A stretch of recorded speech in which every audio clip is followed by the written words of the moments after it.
Olá, bom dia pessoal. Gravando esse vídeo aqui para fazer um comentário aí da Copa do Mundo. É um evento que sempre agrega debates geopolíticos, né, como as questões dos direitos humanos, já que a Copa está sendo feita no Catar, um país que é uma ditadura. O Catar praticamente comprou essa Copa, né, a sede da Copa. Mas falando no campo, né, no jogo jogado, a vitória do Brasil, o título, o hexacampeonato, certamente vai ter uma repercussão na motivação dos brasileiros para pacificar o país que está tão polarizado. Por isso que a Copa é sempre motivo de grandes debates, né? E o Brasil teve o azar de pegar uma chave difícil e, ao mesmo tempo, foi o último a decidir, né, a começar a Copa. Então, o calendário ficou muito exprimido para o Brasil nessa segunda fase do mata-mata. A derrota de ontem, na verdade, tem um caráter até pedagógico, né? Na verdade, o Brasil jogou com um time reserva. Muita gente pode alegar que o Brasil, não se dizia que o Brasil tinha o melhor elenco dessa Copa. De fato, eu concordo. Primeiro porque esse time reserva do Brasil não está acostumado a jogar junto, não está acostumado a enfrentar desafios e jogos difíceis, né?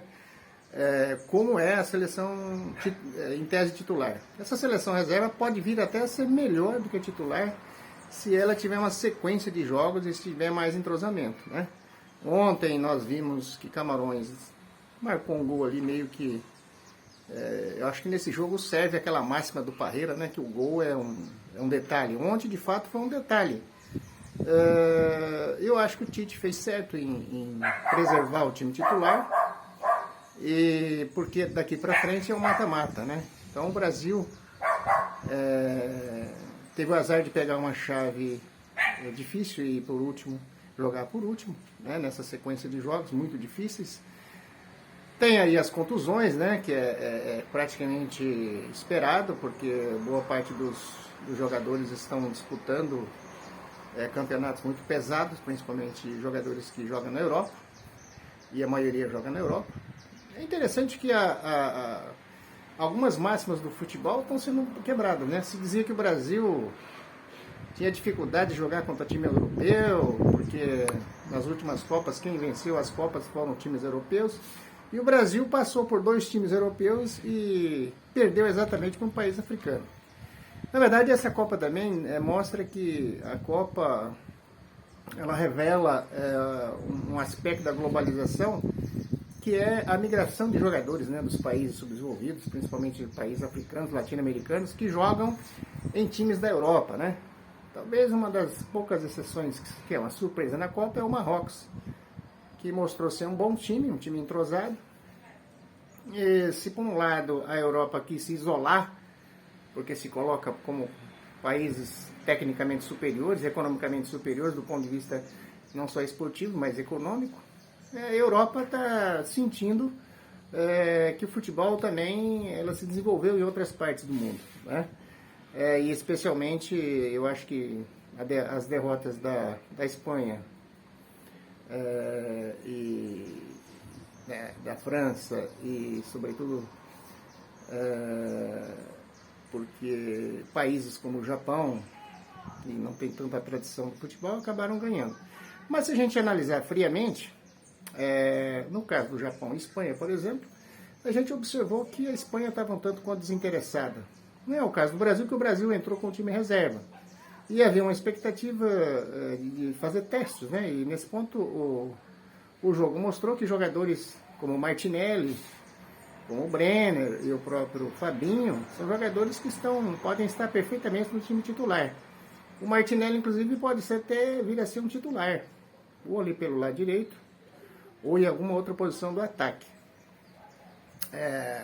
A contusão do nosso lateral esquerdo reserva, Alex Telles, pode fazer com que o Brasil jogue improvisado pelo lado esquerdo. Mas ontem o Marquinhos mostrou que é melhor que qualquer lateral que o Brasil convocou. Que é um jogador extremamente importante, né, para a defesa brasileira. Mas a defesa brasileira tem 4 dos melhores zagueiros do futebol mundial, né? Inclusive os reservas, como o Militão e o próprio Brenner. Eu acho que uma equipe do Tite foi não ter convocado mais um zagueiro e mais um lateral. Mas enfim, foi uma opção do Tite. E ele vai ter que se adaptar agora. Mas o caminho do Brasil, começando pela Coreia do Sul, depois talvez enfrentando a Croácia ou o Japão, e talvez lá na semifinal, o time mais difícil que o Brasil pode enfrentar é a Argentina. Mas não me parece que seja um caminho difícil, né? Talvez o único time aí que possa dar algum problema para o Brasil é a França. Pelo talento de jogadores como o Mbappé, por exemplo, né? Mas a França também não tem uma defesa lá muito boa e não tem reservas à altura como tem o time do Brasil. Bom, então a derrota de ontem, por exemplo, eu acho que serviu como um alerta para o Brasil, mas ao mesmo tempo foi pedagógico, né? Então o Brasil pode, o Tite eu acho que o Tite agiu certo, por quê? Porque o Brasil, o time titular, descansou praticamente uma semana, né? Vai jogar contra uma Coreia do Sul, que além de tecnicamente ser inferior ao time brasileiro, vai jogar contra um time mais cansado. A Coreia do Sul enfrentou uma batalha difícil aí para classificar, né? E o Brasil escapou de enfrentar o time da Arrascaeta. Aliás, um dos melhores jogadores da Copa, e o técnico uruguaio não o colocava para jogar. Interessante isso, né? O esquema tático prevaleceu em relação ao talento. Eu acho que isso também deve servir de alerta, inclusive não só para o técnico da seleção uruguaia, mas principalmente para o Brasil, né? E felizmente o nosso maior craque, né? Dependente das suas posições fora de campo, dentro de campo é um jogador excepcional. O Neymar voltando aí bem na semifinal, se o Brasil chegar até lá, eu penso que o Brasil ainda é o mais sério candidato ao título. Evidentemente que a Copa do Mundo envolve questões físicas que podem atrapalhar, né? Tem a contusão dos jogadores como o Gabriel Jesus e do Alex Telles, ainda bem que são reservas, né? E não são, o Gabriel Jesus até agora não entendi por que o Tite insiste tanto nele se tem um grande jogador, um grande centroavante na reserva, que é o Pedro, né? E o próprio Richarlison, nosso grande homem gol, né? Ele vai estar mais descansado e provavelmente vai ser o grande nome desta Copa, fazendo gol decisivo para o Brasil, porque ele mostrou realmente que é um jogador decisivo nas horas em que o Brasil precisa dele. Basta que a bola chegue nos pés dele. Porque centroavante, se a bola não chegar, né? Veja o caso do Lewandowski, o maior centroavante do mundo. No entanto, se a bola não chegar lá na frente, não adianta nada, né? Então, esse primeiro vídeo aqui, gravei para fazer alguns comentários e mostrar o otimismo em relação ao hexacampeonato, que eu acho que o Brasil tem tudo para trazer o hexa. Perdeu na hora certa, e agora é só não marcar bobeira para continuar vencendo nossos adversários.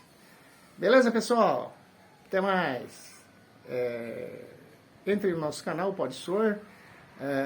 Inscreva-se e assista os nossos vídeos lá no YouTube. Beleza? Abraço.